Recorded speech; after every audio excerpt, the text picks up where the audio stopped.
Okay, guys, I got Witch Crackers here. I'm gonna watch Smackdown off the telephone because I can't watch it off the DVR because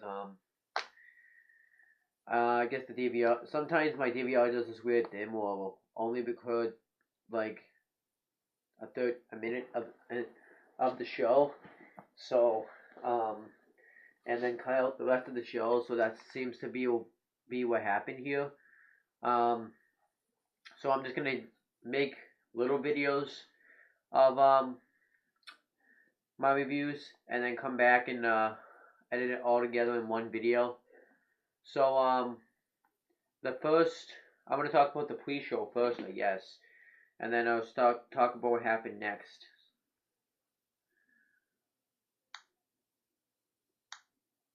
So we get the pre-show. The SmackDown, by the way, I should mention, happened on March 24th, March 21st, 2014.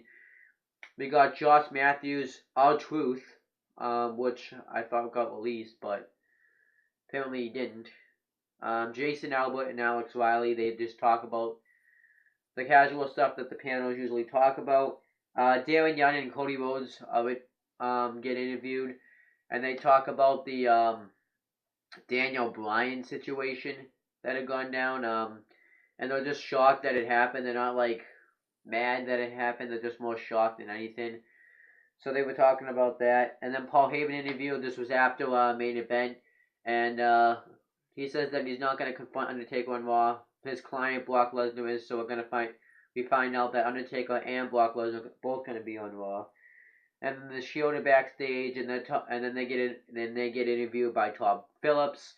They talk about how they don't listen. The Shield are just like they kind of talk about how they're not ponies. They're like horses, and they're just going about these horses things. But they pretty much what they say is they do what they want. They don't listen to authority. And the Shield United is gonna stay united. That was dumb. Then we get Kane interview, and he says he's gonna go up to the ring right now and confront what happens. And then we get to the real show. We get JBL and Michael Cole on commentary, and Kane comes out and he just kind of talks down Daniel Bryan, saying it's all our fault that about what happened to Daniel Bryan because we started this yes movement. And then he goes on and says reads a note saying that the authority had to use force to get rid of Daniel Bryan, and they're going to do the same thing at WrestleMania. And he leaves. And he doesn't mention anything at all about him getting beat down by the Shield. So I hope they mention something about it later on tonight. Because the Shield is scheduled to kind of have a match. It's going to be, I think, Ambrose and Rollins versus Ryback and Curtis Axel versus Jinder Mahal and Drew McIntyre versus the Real Americans, being Cesaro and Jack Swagger and Zeb Coulter. Winner gets a tag title opportunity. What happened to the New Age Outlaws? They went on Raw this week, and now they're going to have a match for the number one contendership. It seems like that they kind of just disappeared off TV. I'm assuming they're going to get in the match, like Triple H will say, oh, it's now going to be a triple threat match or something, but that was it. And now Fandango's going to come out to have a match with El Torito. I think I know how this is going to turn out, but, you know, El Torito's probably going to win. I'm going to throw that prediction out. It's not really a prediction, it's just a fact. I guess I was wrong. It ended up being Fandango versus Fandango. Match was still the same as it was. Crap. Summer Rae gets on the apron and this distracts Fernando, and the other guy and El Torito was Diego. Diego and El Torito were ringside, so Summer Rae's wearing red, so El Torito chases her around. This distracts Fandango, and Fernando rolls him up, gets the win. I have two things to say. One is I can't believe how far Fandango's fallen, because he went from beating Chris Jericho at WrestleMania to losing Fernando. Crap. Another thing is I hope Carlito comes back to the WWE. So I think if he comes back to the WWE, the Lost Matadors will be no more. Primo and Epico will be back to normal, and it will be like a family stable. Carlito, Primo, and Epico will be a stable. And like the mid card, I don't see him being in the stable in the WWE division. And what's gonna happen is they're gonna beat the crap out of El Torito, and he'll never be seen from again. I hope that happens, but it's very doubtful. I have a feeling somebody else is gonna induct Carlos Colon into the Hall of Fame, and it won't be Carlito. But if Carlito does come back, I hope they just get rid of Los Matadors and just have it be Primo and Epico again. This is just getting old. And then the Wyatt family comes on the screen. Luke Harper says that to fear him, and he says he is the Reaper to John Cena. He's going to destroy John Cena. Bray Wyatt says that he should fear him because he's a monster. He would take everything from him, and he has this fear and in the palm of his hands, and that is his power. And he tells John, he tells John Cena to run. So I thought that was good, but the Fernando match, crap.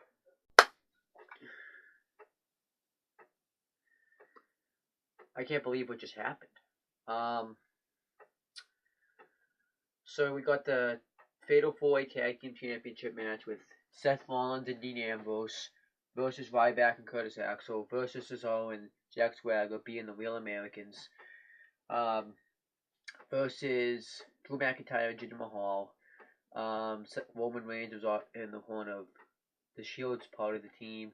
Seth Coates was in the corner of the Real Americans, and Heath Slater was in the corner of McIntyre and Mahal's corner.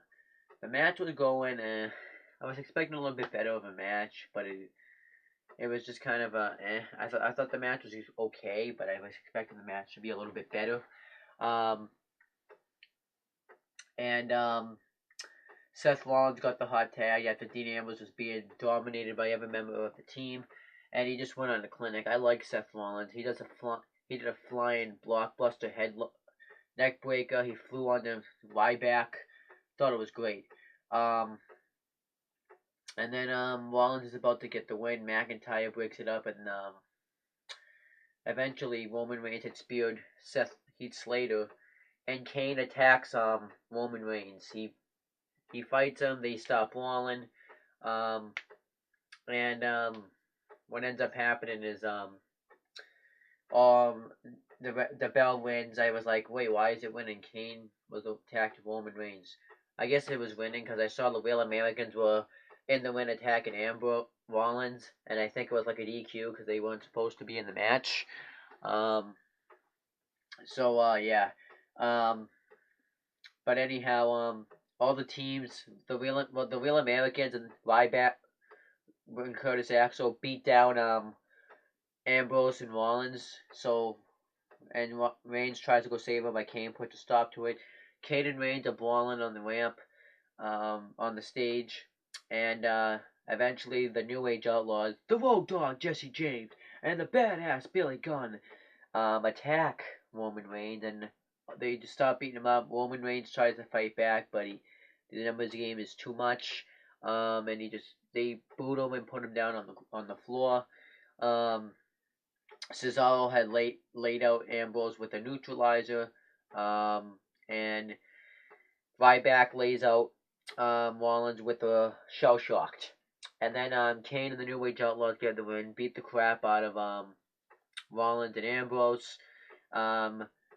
Billy Gunn hits Seth Rollins with the Famouser. Kane chokeslams Seth Rollins. Roman Reigns comes to the win and gets chokeslammed, so all the Shield's laid out. I think it's going to lead to a 6-man tag between Kane and the New Age Outlaws versus the Shield, with the Shield winning because they're a better team, I think. I thought this was pretty decent stuff. I did think it was weird that Kane didn't mention the Shield, and I guess maybe this was why, because he wanted to get him unexpectedly. So I thought this was pretty decent stuff here. Okay, we got a Miz TV segment. Don't remember the last time I've seen a Miz TV segment. I think the last one I remember was when Big Show was forced to knock Miz out. Trying to remember. Oh yeah, Miz came. So Miz announced he's gonna be in the Battle Royal. He had Big Show come out. He kind of poked fun at Big Show, saying, you have the worst WrestleMania streak of Mania. You've lost like 9 times. Then Big Show says I was still in shows of WrestleMania when you were still popping pimples in high school. So then he says Big Show wants to have a match with Miz. Miz wants to face. Miz says he's not the only guest, so then he brings out other people that are going to be in the Battle Royal. Titus O'Neil, Kofi Kingston, Big E, who has a match, I guess, after that. Cody Rhodes, Mark Henry, Goldust, and Sheamus comes out and says, this isn't time for talking, this is time for fight. So Miz says, hey, why don't we all gain up on Big Show right now? So they all start gaining up on him, but then they didn't do it. They're all fighting. Sheamus eliminates Cody Rhodes. Miz actually leaves and goes under the bottom rope. I didn't see how Del Rio got out, because he actually was out there, Alberto Del Rio. Big Show eliminates Titus O'Neil. Kofi hits Trouble in Paradise on Mark Henry. Sheamus hits a pro kick on him and eliminates him. Sheamus eliminates Kofi Kingston. This was nothing a battle royal. This was like a little fight. I thought and they just threw each other over the top rope. I thought it was cool. And then Sheamus and Big Show fight for a little bit. Miz comes in and tries to eliminate him. Big Show eliminates Sheamus. Big Show chokes Miz and eliminates him, and then celebrates afterwards. And that was about it. I thought it was actually a pretty entertaining segment. I thought it was cool. Now I'm gonna go to bed because I'm getting tired. So I'm gonna come back on here tomorrow and just finish it up. So that's pretty much it for Saturday, March 22nd, 2014. I'll see you on March 23rd. I'm back. Today is Sunday, March 23rd. I just finished watching some part of Smackdown. We got Big E versus Alberto Del Rio. Match was there. One thing I did like in this match was when Big E went for the big ending and Del Rio counted into a back stabber. That was cool. But then eventually Big E gets thrown into the steel post and then Del Rio kicks him in the head for the win. And then it showed the Santino, Morello, and Emma backstage. It wasn't good. I didn't really care about it. So that was that part of SmackDown. I'm gonna watch the next part. We get Nikki and Brie, the Bella Twins, versus Summer Rae and Natalya. With AJ Lee on commentary, Tamina Snuka just stood there. And Natalya and Summer Rae aren't getting along, so the Brie Bella hits like the face buster on Natalya for the win. Nothing really surprising here. That was about it. It was terrible. Kane's backstage with the teams of Ryback, Curtis Axel, Jinder Mahal, Drew McIntyre, and Heath Slater, which consists of 3MB, and the Real Americans, which consist of Cesaro, Jack Swagger, and Zeb Coulter. And Kane says, nice work out there, guys. So I knew it was a setup because I thought it was weird that all the teams were heels and the Shield were like the face of that. So I was like, this is kind of like weird. So he grants Ryback and Curtis Axel a tag title shot. And then Zeb Coulter brings up a good point saying, we were out there too. We helped you lay them out, and we did beat the tag team champions on Raw. So he grants the Real Americans a tag title shot. I wonder if they're going to, Ryback and Curtis Axel are going to have like 2 matches at Mania or something. Because they're in the Battle Royal, so maybe they'll get their shot on Raw, and the Real Americans will get it at Mania. And then 3MB says, we were out there. They got laid out, but they say they were out there, so Kane grants them spots in the Andre the Giant Battle Royal. And then Kane shakes hands with the New Age Outlaws, which is the Road Dogg, Jesse James, and the badass Billy Gunn. And they were just talking about how you can always count on the new age outlaws to be out there to have your back. So at Mania, it's probably going to be the Shield versus Kane and the New Age Outlaws. Shouldn't be too bad. And then Alexander Rusev doesn't debut again. I'm not really too surprised about that. I wouldn't be shocked if they do this at Mania, but I really don't care about it enough. And now I'm about to watch John Cena versus Luke Harper. We'll see how that match plays out because they could work a good match. So now we have John Cena versus Luke Harper with Bray Wyatt and Eric Rowan ringside. Thought the match was good, but a little rushed. I thought they kind of rushed this match, but it was good for what it was. I think probably they were running out of time, so they just kind of rushed the match. Luke Harper did a neck breaker, which was a pretty cool neck breaker. He atomic dropped Cena and kicked him in the head. He super kicked John Cena, which was cool. John Cena, Luke Harper went to do his little body slam move he usually does, and he counted into the STFU. And then John Cena was making his comeback. Eventually, Luke Harper accidentally goes into the ropes. John Cena gets the STF in. Luke Harper bites him, body slams John Cena, and then he kicks out of it. Goes to powerbomb Cena. Cena counters it to a Hurricanrana, and then Luke Harper does a Hurricanrana, which I thought was sick. And then I think he booted Cena afterwards, and he kicked out of it. He went for his clothesline.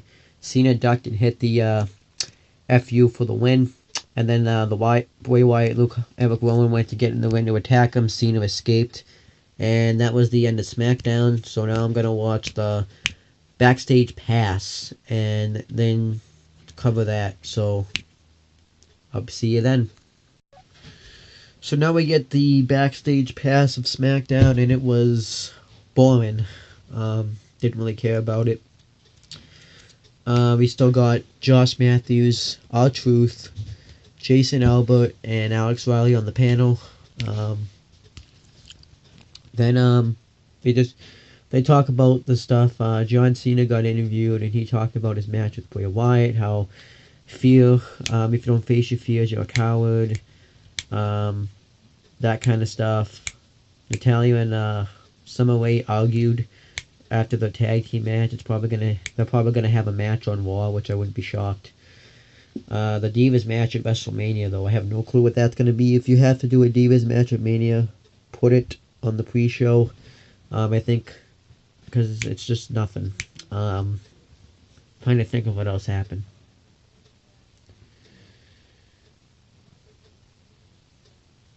They did something else.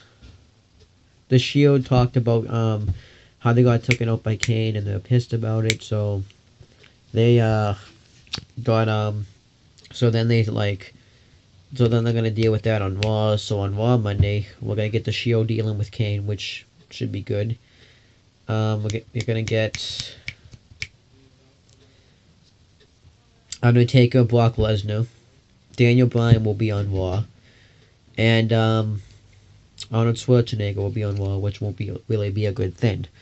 But it looks like Raw is going to be a decent show. The Arnold Schwarzenegger stuff is going to be all over the show probably, so it's going to probably make the show bad, but we don't know about that. So that's the Backstage Pass. So as for SmackDown, I thought it was an average show.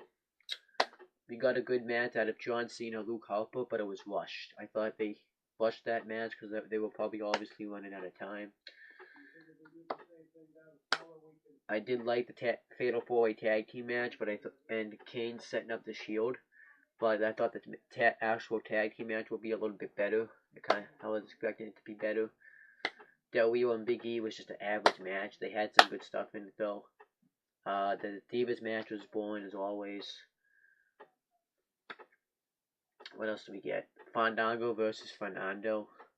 And Fandango lost.